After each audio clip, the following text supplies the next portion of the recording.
Welcome to Paranormal Heart Podcast with host Kat Ward.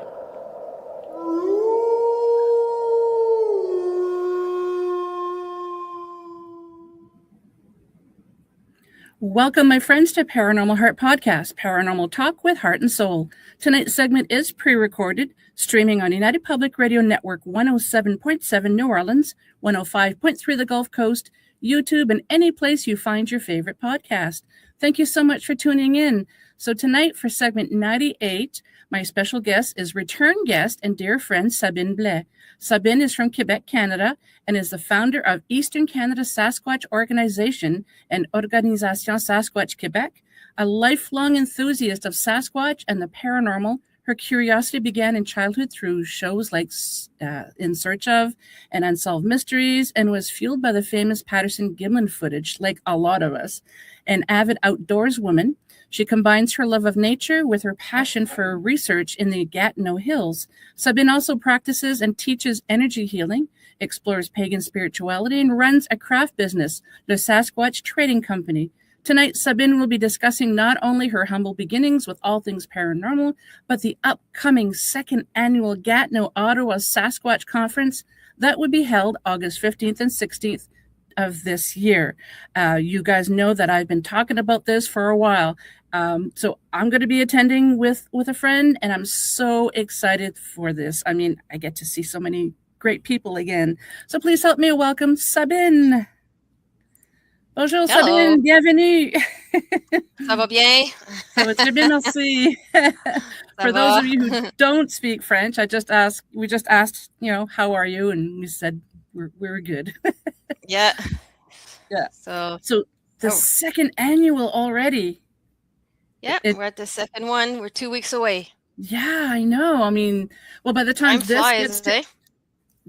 this airs, it'll be the Tuesday before the event. So, and just like last year, I had you on the show the Tuesday before the event. So it wasn't planned. It just happened. That's awesome. Yeah. So we'll just jump in here. I sent you a few questions. We may or may not touch on any or all, but whatever. I like to have a few questions handy, but we'll just see where the conversation goes. Yeah, so hit me. Yeah. Was there a specific encounter or piece of evidence that convinced you Bigfoot is real? I would say the first thing that convinced me was the smells. That was last year. It's 2 years ago. That's when it started. In one of my hikes. That was the first time I actually smelled them, and I thought it wouldn't be possible to actually smell them, even though people say, they give off a certain odor. Mm-hmm. And it's the first time I was hit with that odd smell in an area when I know there's no horses, there's no farms, there's no riders, and it was like a strong equine odor mixed with manure and kind of something rotting a little bit.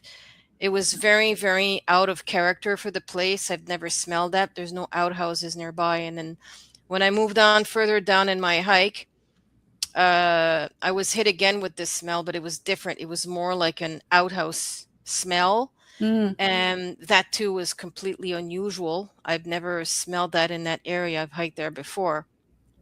So that was peculiar. And when I continued with my hike, I went on and then I smelled it again.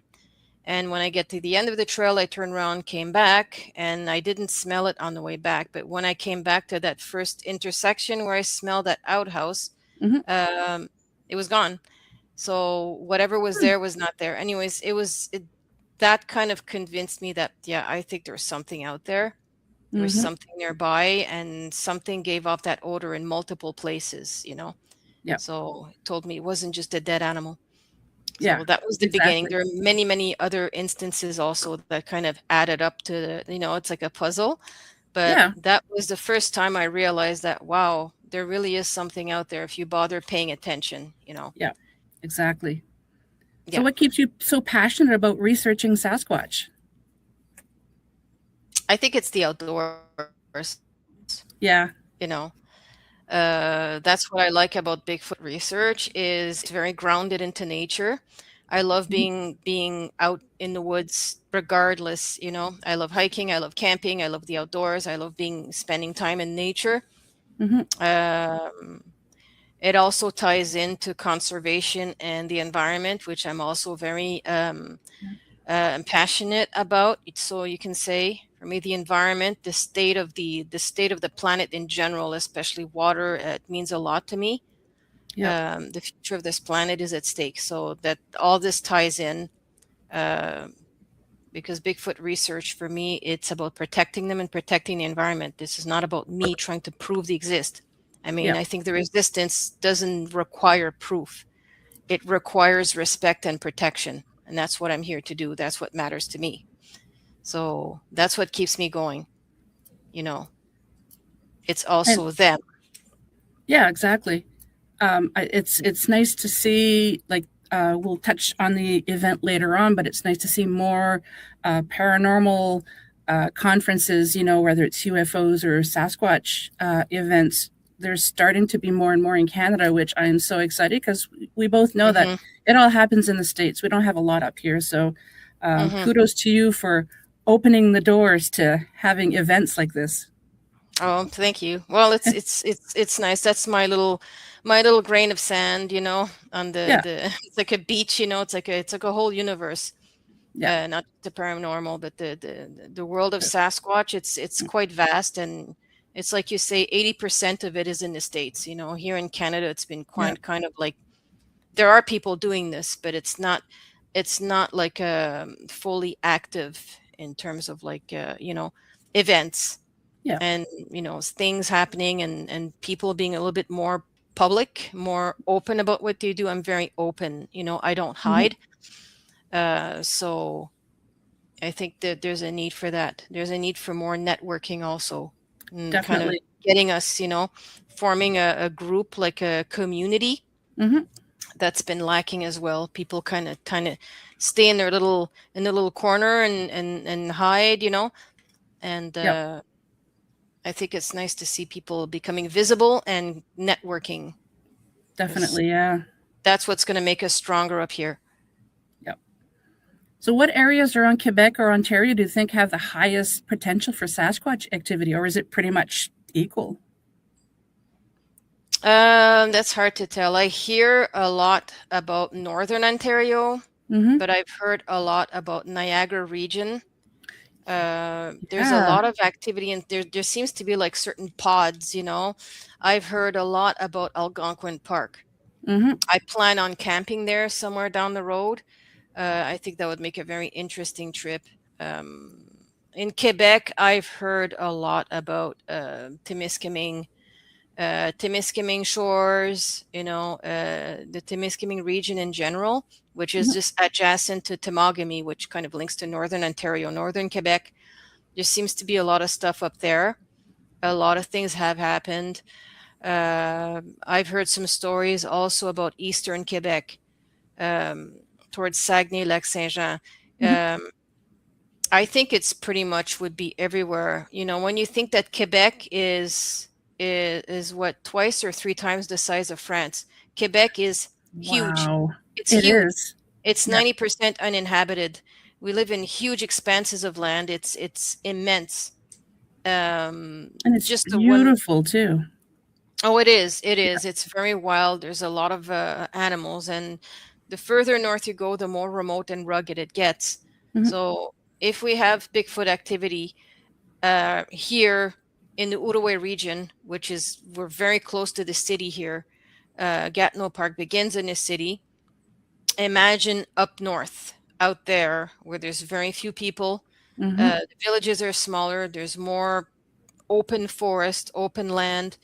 um, I have a theory that the further north you go, the bigger they are. That's my Really? theory, because Why I've would heard that it. be? I don't know. It's just there's more room, I guess. But I've heard some stories about Mm, people up north having sightings, and it's like they're at least 10 feet, 10 feet wow. tall. They're, Yeah. they're bigger than 10 feet, like giants, you Hmm. know. And I've read in some historical records also, in newspaper articles from way back when, Mm-hmm. and they talked about some sightings around Hudson Bay. and they referred to them as semi-human giants, meaning they were big, Huh. Wow. like very Yeah. big.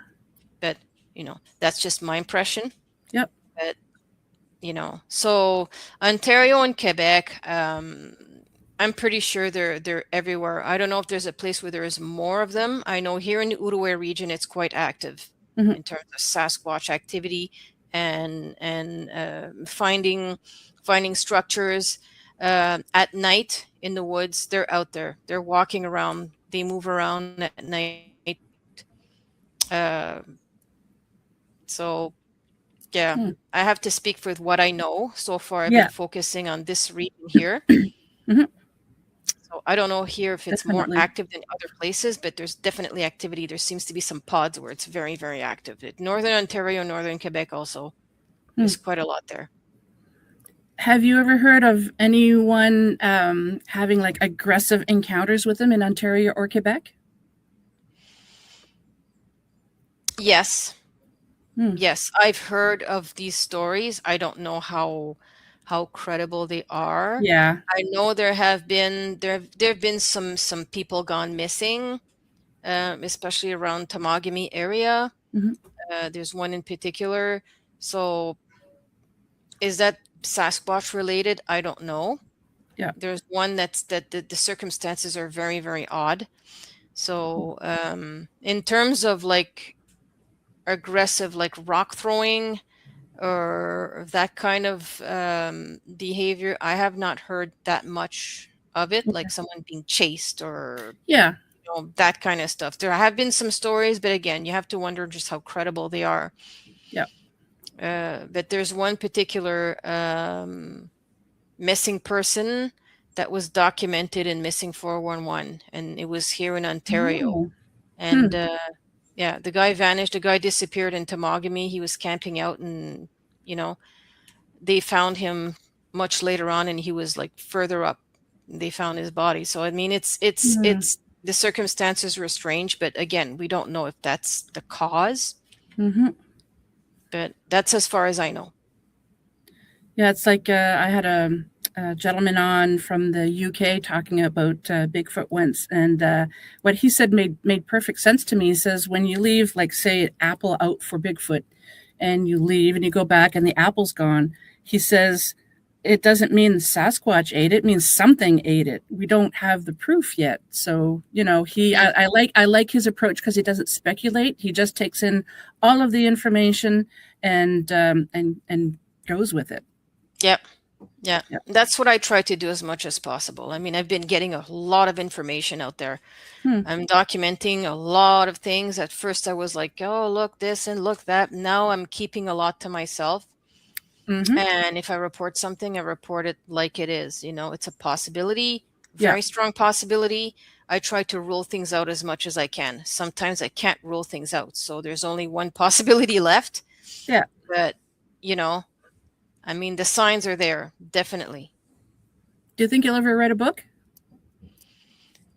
So far, I would say no, because a lot of people have written books, and I know Yeah. some people have written some excellent books who are here in Quebec. Mm-hmm. Um, so I don't know. Maybe down the road in some years, if there's something relevant to write about coming from this region here, Mm-hmm. but we've already have some excellent writers on the subject. So Yeah. There's just saturated. There's so much information. yeah, yeah. I find it interesting when you mentioned that when you heard that the Bigfoot up in the northern part of the province, they seem to be a lot bigger. It's kind of like in the States. It just depends what state they're in as to if some of them seem to be more aggressive than others in different states. Some of them are bigger, some of them are smaller. So it's just interesting to see the diverseness in this creature. Yep. Yeah, there could be some different subspecies. It could be them Yeah, different races. yeah, It also depends also on the ecology, the local ecology, the yeah. trees, the type of environment they live in. If it's more, I don't know, up in the mountains more. Hmm. In areas where it's more remote and less accessible to humans. Places where there's like these giant trees, like out in the Pacific Northwest. Mm, I can imagine them being pretty big. So yeah. especially if you go like further up north towards Alaska and Yukon. Mm-hmm. So I've heard there's some pretty big stuff up there, but again, I don't know. I've never been up there, Yeah, but it would be interesting. it would be. Mm. So, do you feel Sasquatch is a flesh and blood creature, or do you feel that they also have abilities like everybody calls it the woo now, where they can cloak themselves and everything, or do Mhm. you just feel like do you feel they have some of these abilities? Well, they're definitely physical beings. Definitely, yeah, I see them as people. They're yeah. not animals. They're not things. They're people. First of all, do they have metaphysical abilities? Absolutely. I would say yes. Mm-hmm, Do I think they're telepathic? Yes. Yes. They mm-hmm, are naturally telepathic. They're able to transmit thoughts. They're able to consciously transmit energy, whether it's to stun you or they call it zapping or infrared. They can do that. yeah. They have a very big energy, Infrasound? these beings. Infrasound, yes, sorry, I Yeah, call it infrared, it's sorry. okay. I'm not good with the technical. I know now they call it quantum. But Yeah. anyways, yes, they definitely do they have a connection with orbs? Very likely. Mm-hmm. And one of my camping trips, I went with a friend of mine, and we observed some strange looking fireflies. We were Really? sitting at night.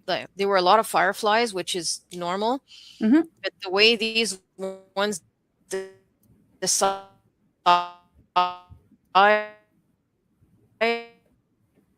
Oh, you're kind of frozen up there. Oh, you're a and little the way they frozen there, look the Sabine. flies, they Oh, fly like that. But these ones were people. sorry, we Oh, kind of okay. missed Yeah, some it's of probably that. You my kind of laptop froze is up old. a little Sorry. bit. It's okay. Yeah. So Oh, what were you yeah. saying No, I was about how talking they're about different? Yeah. the fireflies. Like they fly, like they look like Christmas lights, and they blink and they go in different random directions. Mm-hmm. Mm-hmm. But this was bigger, and it was traveling from A to B, like it was going with a purpose. It was traveling across the air, probably at a height at 7 or 8 feet in the air, and going in a straight line Hmm. from A to B. And it was Hmm. bigger, much bigger than what a firefly looks like. Because Yeah. fireflies, when they blink, it's just like their bums. It's just like the Yeah. the half of their abdomen that glows. So Yeah. it's relatively small. They're cute. It's adorable. I They love are. fireflies. Me too. But this was different. It was different. Yeah, we could tell there was something there. So I don't know what those things were. We just called them orbs. We just assumed, because I didn't know what that was. I've never seen fireflies look or fly like that. It was Hmm. weird. you know. Yeah. So anyway, Yeah. I've seen a lot of stuff fireflies to learn too. out there. Yeah. No kidding. Hmm. Wow. So, what type of evidence do you find most compelling? Would it be tracks, vocalizations, eyewitness account, or even something else? I think it's definitely tracks, footprints. The footprints are the Yeah. most telling evidence. Yeah, they're Yeah. more reliable, because relying on you know, witness sightings would be interesting. Sightings are actually quite rare, and honestly, I don't rely on sightings that much. Like a person tells me, "Yeah, I saw a Sasquatch and this and that." Yeah, I'll take down the description and everything and where it was, Yeah. but I think the most compelling evidence is the footprints. The footprints is the most compelling, and it's relatively easy to tell if it's real footprints or not. The question for me is not the veracity. I mean, you're going in a forest where no one talks about Sasquatch, and no one has that awareness, and you see something, a footprint on the ground that's shaped like a human foot, and you can see the toes. Most Hmm. likely, it might be a bear. So the trick is to differentiate bear from Sasquatch, which Yeah. I kind of had that ordeal lately. Yeah. So yeah, it's hard to tell, because bear tracks can resemble, like the hind foot of a black bear. They have a heel like us. Yeah. They have a heel, and then the toes kind of fan out, and there's claws. You can see claw marks usually, Yep. but not always. And they step in their own tracks, the bears. So it's a different, Hmm. the way two footprints superimpose, it can look like a large foot. So that's the tricky. Oh, I never even thought of that.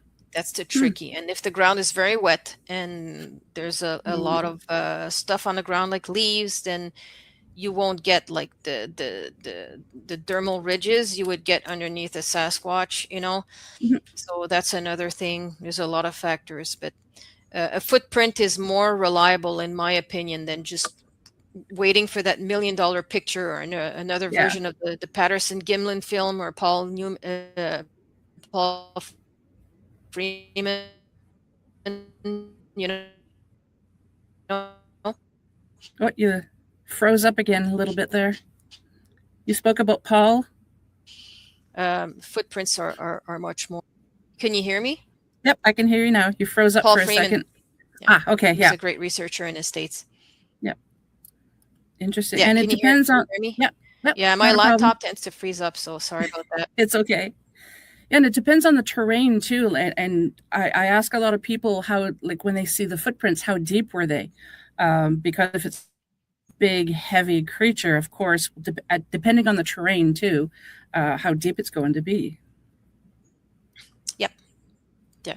Especially when there's been a lot of rain and the ground is soft, you would expect a lot of weight to be placed on the heels, so you should see like a pretty good indentation in the ground, starting with the heel and then probably one of the toes, right? Because they're gripping themselves around the ball of their foot because they want to get their balance and then they push themselves out. So you should see some weight in there. That's one thing. Yep, exactly. Is there one myth about Sasquatch that you'd love to dispel? Yes, that they're animals. Yep. People think they're animals. A lot of these researchers, it's like over and over again, they keep repeating that, and they're far from animals. I consider it a myth to consider them animals. Also, I had Thomas Sewitt on this show too. And can you hear me? Yeah, I can hear you. Can you still hear me? Okay. Yeah. Oh. No. There's a part where I couldn't hear you talking anymore. Okay, sorry. That's my laptop. It's okay. Old. Yeah, I had Thomas Sewitt on the show a couple of times, and he also says that they're people. So if he encounters them out in the bush, he'll just say, "Hello, brother," and just talks to them like another. I don't want to say subspecies, but you know what I mean. He says, "Yeah, they're people." Yeah, they are. And that's something that these old school researchers didn't want to hear about before. They insisted they were animals, and they're comparing them to apes and Gigantopithecus and the whole 9 yards. Yeah. And I know why probably they insisted that they're animals, right? Because if they're animals, that means that they have no rights. They have no protections, right? If they're people, they're considered tribes. Then as people, they have rights. There's certain things you can't do to a person, right? Yeah, exactly. So if they're animals, it's convenient.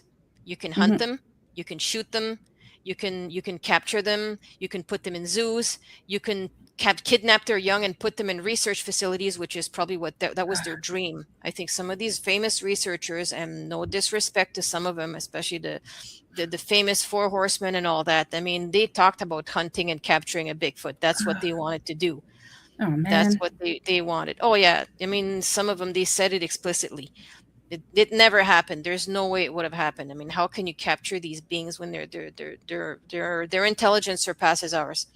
Yeah. They're ahead of the game. They know how to avoid us. They outsmart us every single day, which is why we have so little information about them. They keep outsmarting us. That's the truth. So yeah.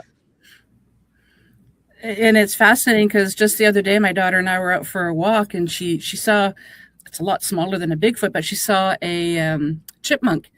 And I'm like, where? It just blended into its surroundings so well. I mean, and I speculate that Bigfoot can do the same thing. Yep. Oh, they do. Yeah. They do, especially when I think what they do is when they're in the woods and there's people around, they freeze. They make themselves into a statue, so they blend in with the darker shades of the wood.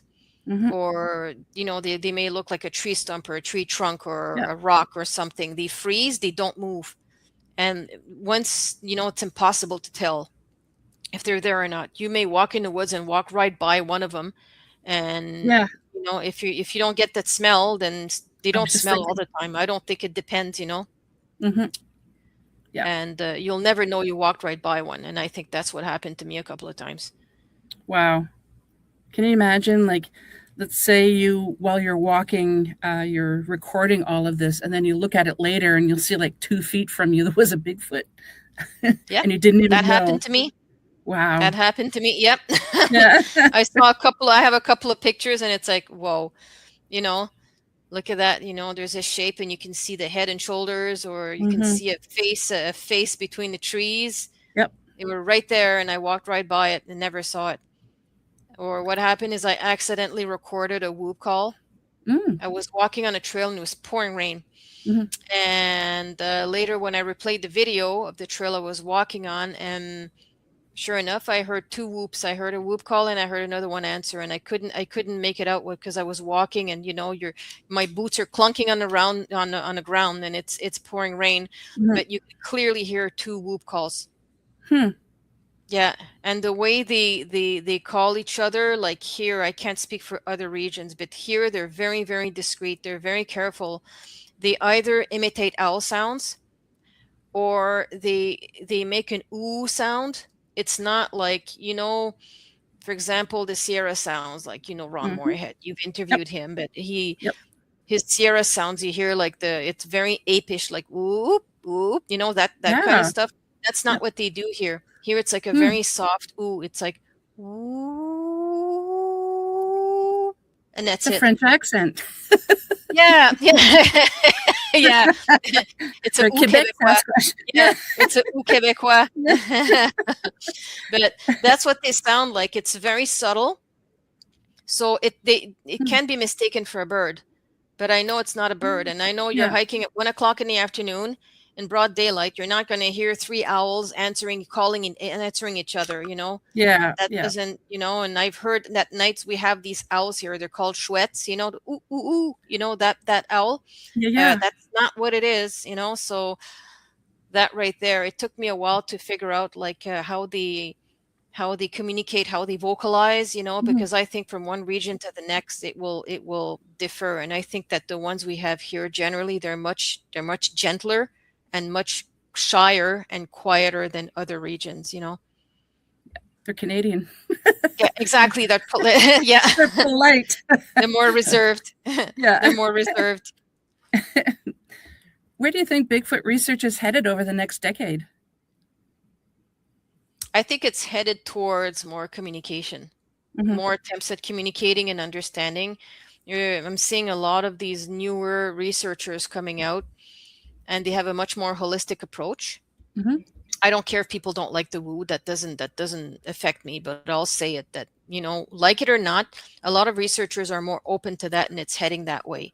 Acknowledging that strange thing, there's just unexplained phenomenon around them, acknowledging that there is a mystery surrounding these people, these beings, acknowledging that we still know very little about them despite all the evidence we have. Yes, they exist. I mean, I think at this point, it's safe to say that there's enough evidence. There's been enough evidence over the past decades to say, yes, they exist. Mm-hmm. The question now is what to do with all this information, and trying to understand, decipher a little bit more Mm-hmm. what they are, who they are, and what we need to do to protect them. Yeah. Well, that's me saying that. I'm very big on protection about Yeah. them.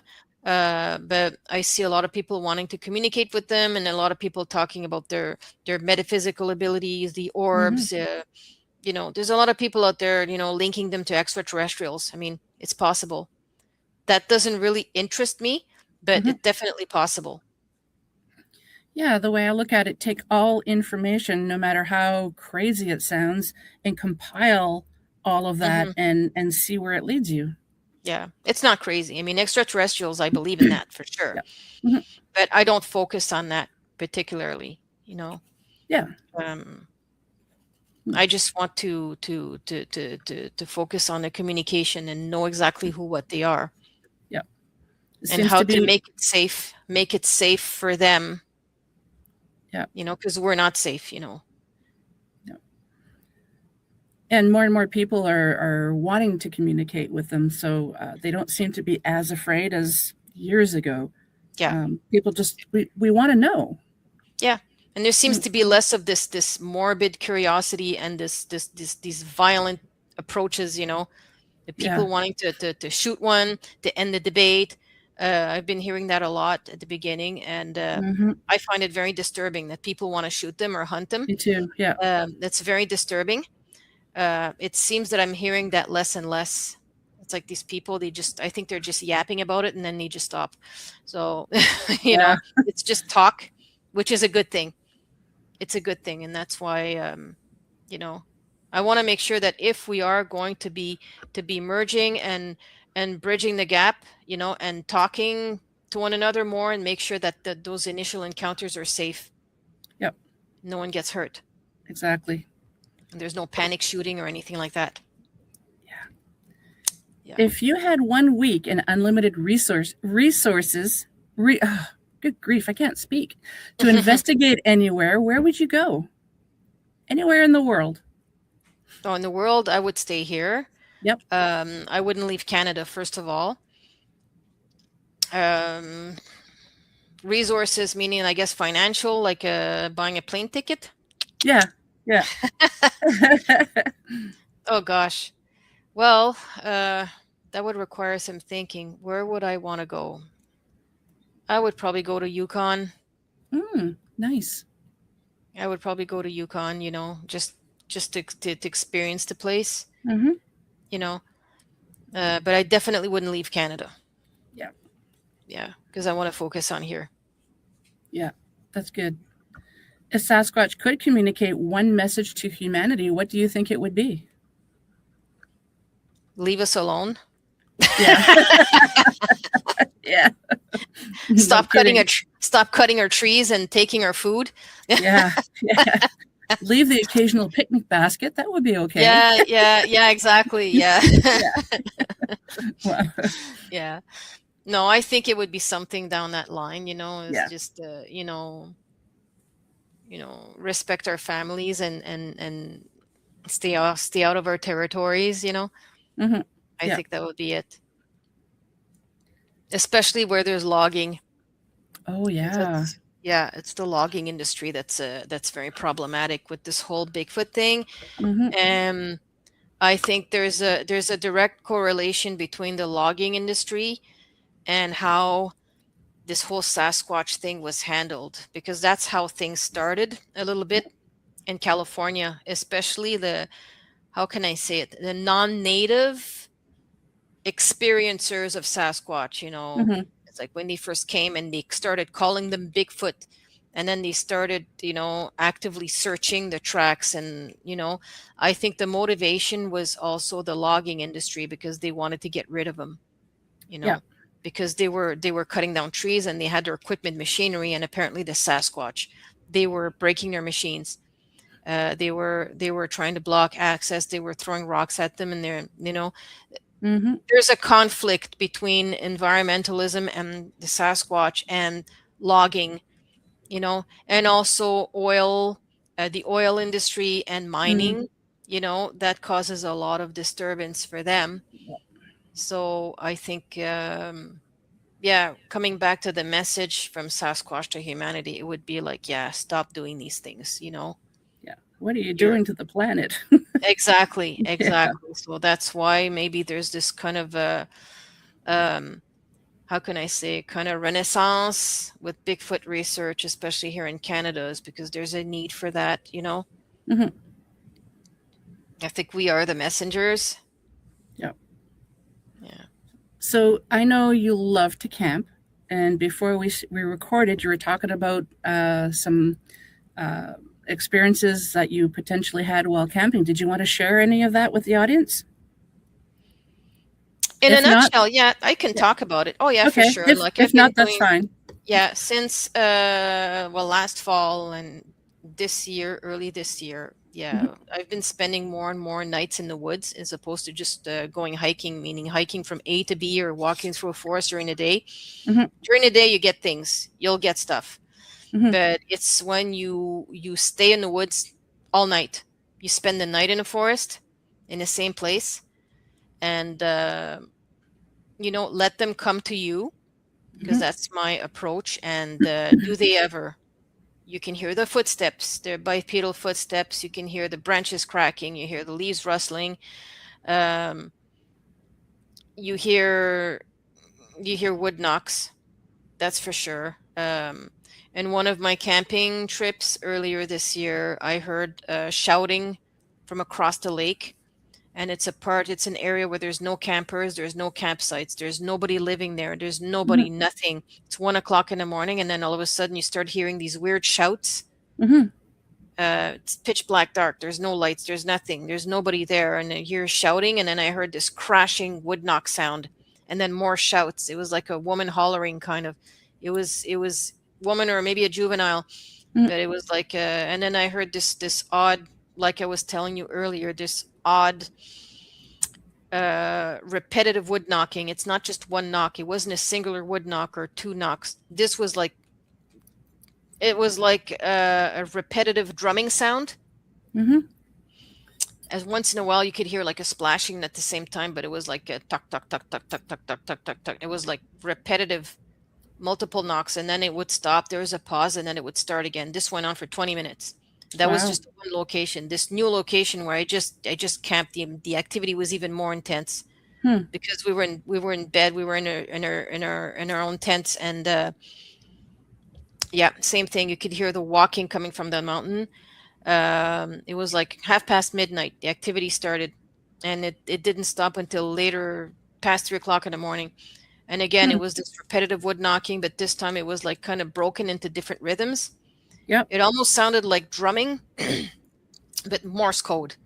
It's like tuck tuck tuck tuck tuck tuck Yeah. tuck tuck tuck tuck tuck tuck tuck tuck tuck tuck tuck tuck tuck tuck tuck tuck tuck. It was just like Morse code. It was so strange. And then another one would answer, and another one, and this went on for hours. That's And the other amazing. ones were walking around. You could hear the footsteps. You can hear, and it was like cautious footsteps, but something big walking around. I didn't hear any voices, any vocals. Mm-hmm. But the following night, my friend camped, she heard more stuff. So it's definitely out there. It's definitely active. Oh, Hmm. Did I freeze? I think I'm saying too much. Oh, are you? Are you good? Are you there? Yeah, I'm here. Yeah, I'm good. Are you? Can you hear me? I can hear you. Yep. Okay, Did I I can hear you. freeze up? Oh, okay. No, I think it was me. It was probably my laptop again, or maybe it was just time for me to stop talking. There's a message that, okay, I'm talking too much. But anyways, that's in a nutshell, that's what happened. Okay. I'm gonna stop. So let's get to the conference.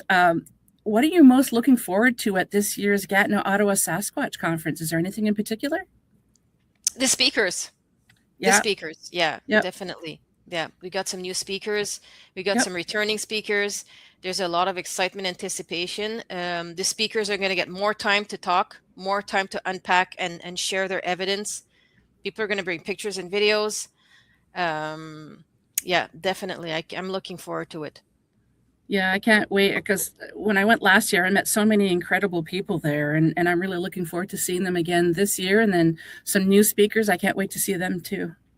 Yeah, there's new speakers. I think there's going to be more people coming this year. I In hope terms so. of Yeah. the guests, there's going to be more Mhm. people. Well, It I should be a know little bit busier. I had a guest. When was her? I think it came out this past Tuesday. I can't remember. Was it the Tuesday before? Anyways, she's in Ontario and she didn't know about it. So, and she's only a couple of hours from Gatineau, so she plans on going. So I'm really happy. So I get to meet her in person. Oh, So nice. yeah, Nice. so I that'll find be these conferences are such a great way to network, because yeah. a lot of you hear and see a lot of people out there. We never get a chance to meet. We never get a chance to do Yeah. some face-to-face talking in person. Everything is remote. Everything is just reading another person's Facebook post, which is not enough. We need to network and build a community, like a tribe. Because that's where you get support. That's why you can get support from your peers. Let's say you have a piece Mhm. of evidence or you have a question, you can ask your peers, hey, what do you think of this? What do you think of this picture? What do you think of this? What do you think of this footprint? Is it a bear? Is it something else? Yeah. We need that support. I think it's essential. Definitely. Yeah, it's so important to have events like this, not just to have podcasts like mine and so many others out there, but to have events like this. So like you said, so people can meet in person and discuss theories, their experiences, and don't belittle someone because you don't agree with what they just said. Just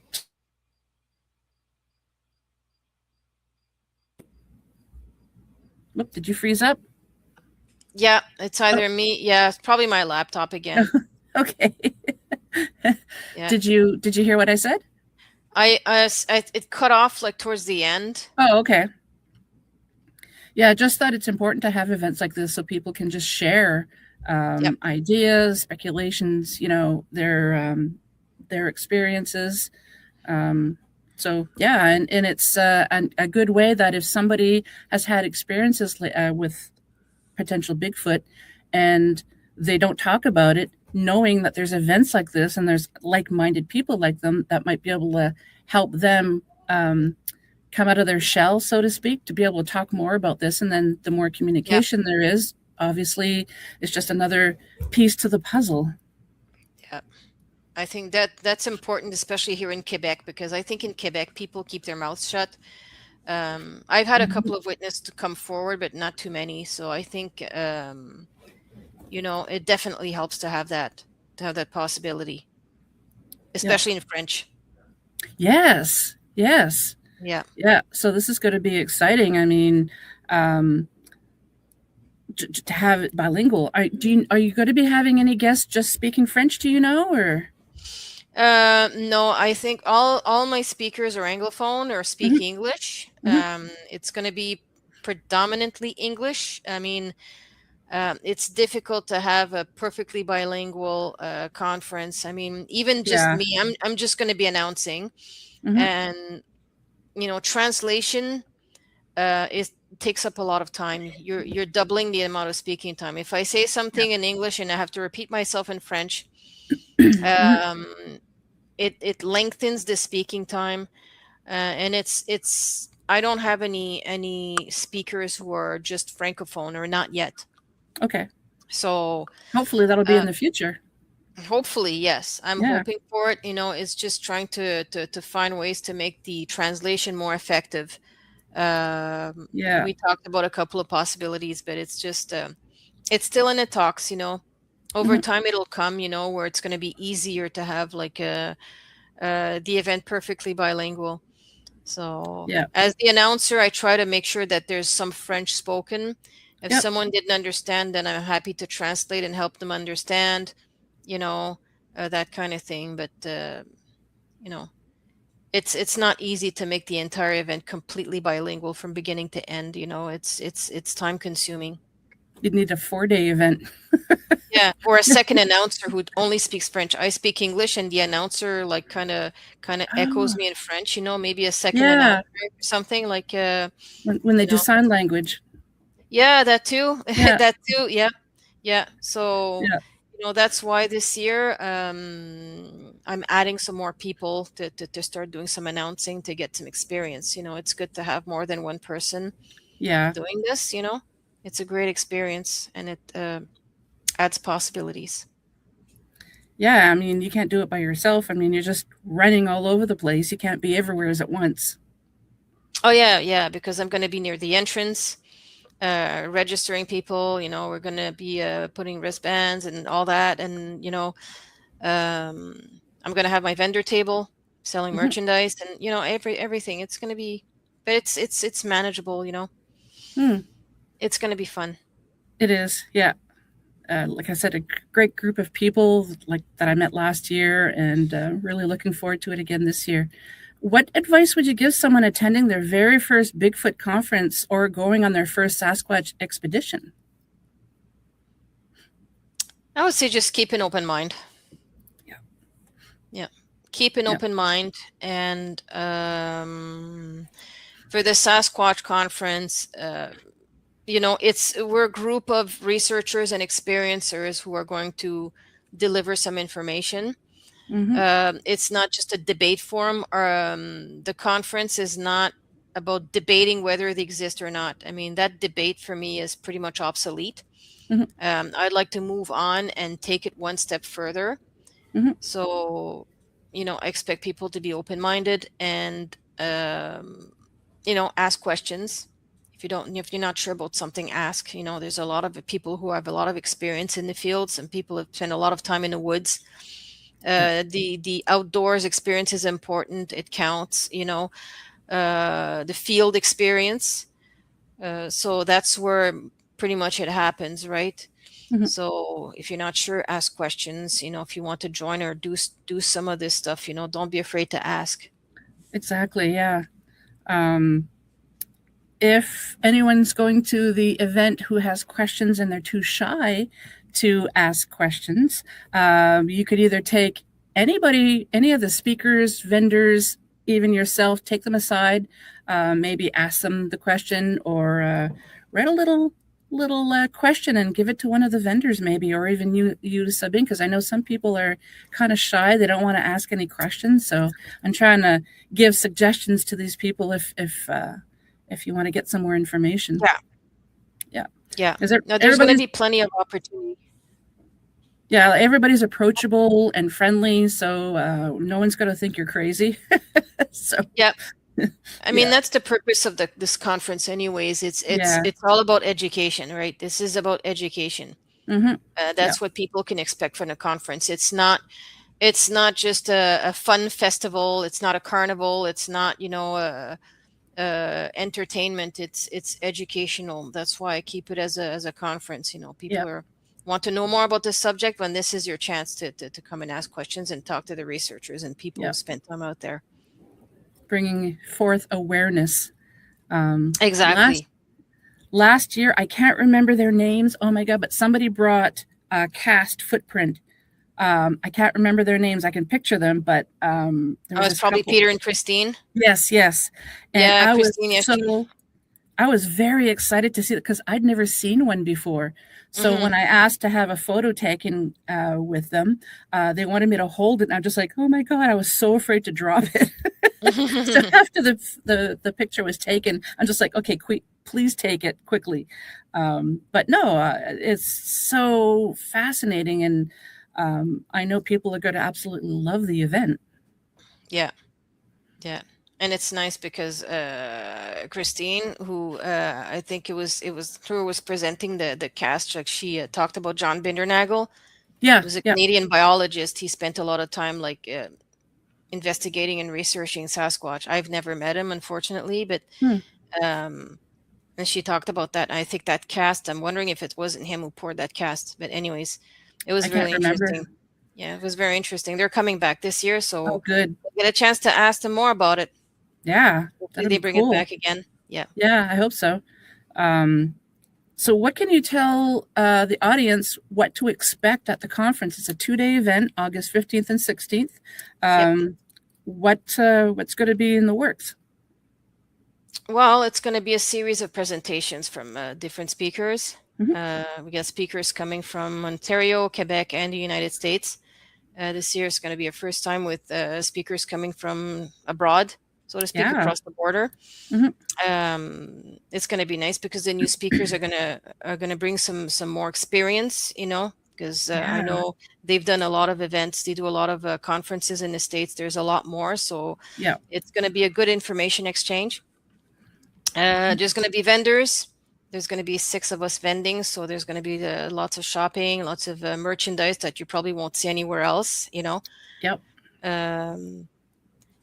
to mention the paranormal podcasters such as yourself, and there's also a Paranormal Prism is going to be there, leasing, so that's going to be good, because not a lot of paranormal groups here in Ottawa are visible. Like, I didn't know there was such a thing here.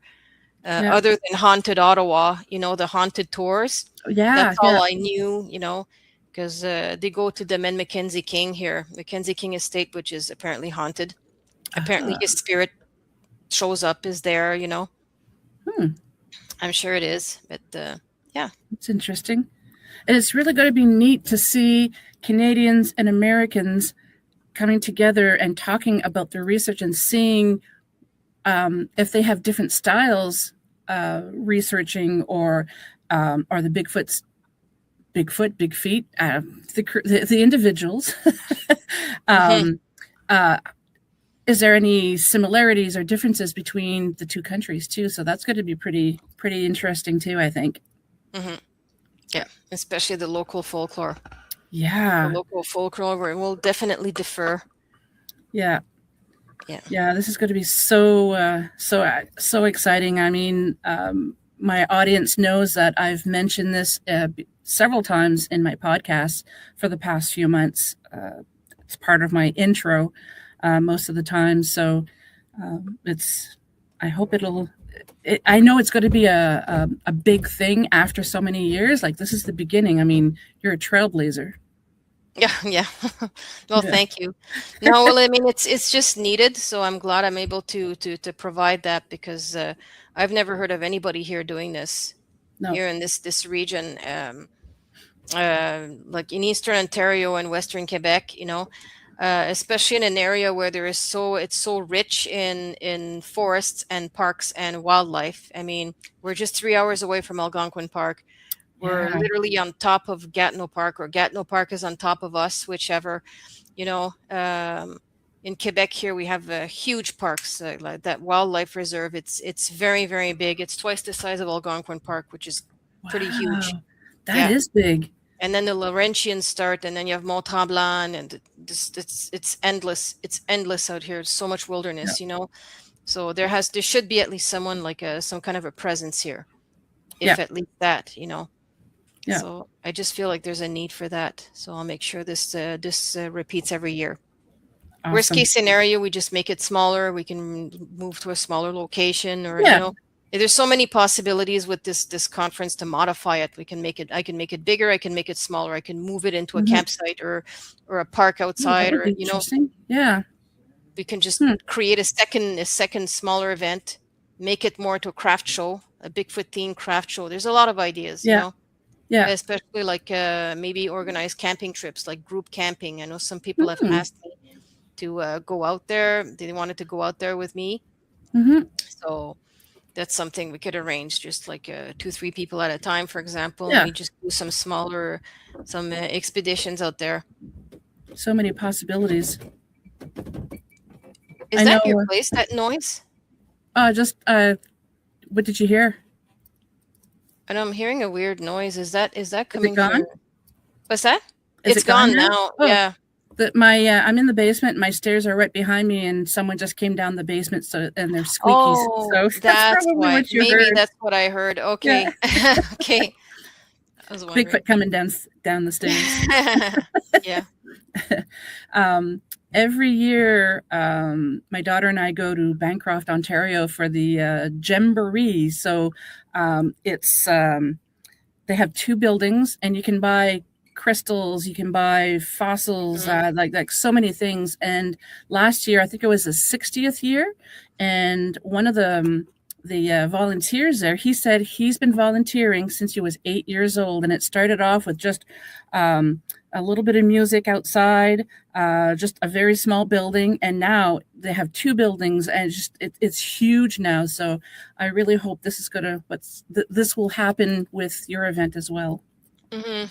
Yeah, it will. It takes time. Something like this, it's going to take. I'm giving this at least 4 years before it takes off the way. Yeah. On a bigger scale. So, I think it just needs time to gather momentum. Like I say, I mean, this event appeared out of nowhere, nothing. It just parachuted, Sasquatch, like no one's ever seen or heard. Nobody talks about that here in Ottawa. Yeah. And if you hear it, people are just going to brush it off. Yeah. So, I mean, it's something that there's a lot of potential. It's new. And the way I present it also, it seems credible. It's not just Bigfoot this and go hunt for Bigfoot and look for Bigfoot, and then it's actually very grounded into things that are important. To me, the Sasquatch, it ties into the environment. It ties into environmental awareness. It ties into culture, especially Indigenous. It ties into spirituality as a whole, right? Because it challenges people's spiritual beliefs or non-beliefs. Like people not wanting to hear about the whole metaphysical side. Oh, I think I'm just glitching again. Oh, there it goes. No. We're glitching. Oh. Can you hear me? Yeah. Oh, there you go. Okay. You didn't glitch on my end. It lasted just for a second. Yeah. the spirituality also, and the being itself, Yep. So for me, the Sasquatch, it's a package deal, and it ties into some very important issues that are very real, very real, especially the environment. I mean, look at the situation with the fires and the forest fires and the wildfires and Oh, I know. the heat we're getting, like, I mean, this is serious stuff. This Mm-hmm. is serious stuff. It's something that should be taken seriously, not to mention the whole ethical aspect and the impact, the consequences of the Sasquatch becoming more and more prominent and more recognized in our society. It's going to challenge a lot of people's beliefs, a lot of people's concept of what a human being is. Are they Mm-hmm. human? Are they people? Are hominids? These are Yep. cave people like Neanderthals. Okay, are they people? Do they have rights like us? Would there be laws to protect them? What happens if one of them gets shot? Is that considered murder? Does the Yeah. criminal code apply to them? This is a huge Good questions. ethical. Yeah, does the criminal code? What Mm-hmm. about the Charter of Human Rights? Do they count as people with rights? Are they Mm-hmm. protected by laws? So that means that if they have their territories, do they own their territories? Would they have ownership over their lands? You know, you know, national parks. What happens to that? Governments, they don't want to deal with that. Mm-hmm. They don't want to deal with that. So it's gonna be a tug of war and a shift in power. When you Yep. think about it, and we live in a world where society and governments, they focus on money. Yeah. They're going to lose money, and think of the logging industry, and think about mining and the oil industry and the tar sands, especially in Alberta. Yep. you know they don't want to lose money, and No. that's the big game changer. It's about money. But this is going to cause some friction in For human sure. society, and that's something that people are going to have to be prepared for. Mm-hmm. Well said. And not to mention accepting these beings as people, as Yep. fellow people, as they've been here longer than us. Obviously, I mean, Yep. it's safe to say that the Sasquatch, they've been here a lot longer than us. Mm-hmm. So we are on their land. you Yeah. know it's the same type of conflict we're seeing with indigenous. The indigenous also, we're sitting on unceded Algonquin territory. So imagine these guys, these Mm-hmm. big guys are like, well, we've been here even longer. you know Eh, Yeah. it's already difficult enough as it is, and now you've got these big guys. Just within humanity, we're having a hard time respecting each other. So imagine that. So Yeah. when it's ready, it's going to happen. I don't know if we're ready for that now. Probably not. No, I don't think so. No, But I I don't think think so. once we are, it's going to be like the dam broke. Oh gosh, yeah. It's going to be something. Yeah. It's going to be something, and that's why I feel like we're preparing for this. Mm-hmm. We're preparing for this. Well said. Do you have any final thoughts? Because we're already at the end. Oh, really? That was I fast. know. I know. Not really. Okay. Well, whoever's listening, I hope you do come and check us out. We're in Gatineau, Quebec, at La Cabane en Boiron, 331 Boulevard de la Cité des Jeunes. We're right next to the Cégep. We're very easy to find. If you can buy the tickets online on Eventbrite. If you don't have any tickets, you can just show up. There's going to be room for walk-ins. Just show up, and we'll greet you at the door. Awesome. And the if tickets are $40 at the door. Okay, cool. And I haven't talked about that much, but I think I'm going to include a fee discount for kids. That's something else. Yeah, we can discuss. Yeah, because I haven't thought of that. People want to come with kids, like smaller kids and stuff. Yeah. And I'll try to work up an age limit and do like a reduced fee for kids. Yeah, I think that would be a good nice, idea. Yeah. I haven't thought of that last year. Yeah, I didn't think of that. And maybe sometime in the future you can have face painting and stuff like that. Something to think about. There's so many opportunities. Oh, there's tons of things we could do. If we decide to expand the event, probably we would need more room for that. We'd have to move to a bigger location, but that can be done depending on how big the event grows. Mm-hmm. Oh, there's so many things, I'm thinking food vendors, more vendors in general, face painting, bouncy castles, games. If you want to make it more kids, family friendly. Yeah. Yeah. That sounds like a real good plan. Yeah. Well, thank you very much, Sabine. It's been an honor. I love talking to you, and I can't wait to see you as we record this. It's in 2 weeks, but like I said, it'll be out on the Tuesday before the event. So, and perfect timing. Yeah, I know, right? And gros merci. Ben, merci pareillement. Talk to you later. Okay. Bye. Thanks for listening out there. Wow. So thank you to my special guest tonight, Sabine Blais, my amazing Haunted Hearts, and UPRN 107.7 New Orleans and 105.3 the Gulf Coast. Remember, if you enjoyed the show, please support us by liking, subscribing, sharing, and commenting. If you have guest or topic suggestions or just want to say hello, drop me an email at paranormalheart13@gmail.com. I'd also love to hear, where are you listening from? What country, where? It's so fascinating to me to know where this little show is reaching. So until next time, be kind to yourself and each other. Much love to you all.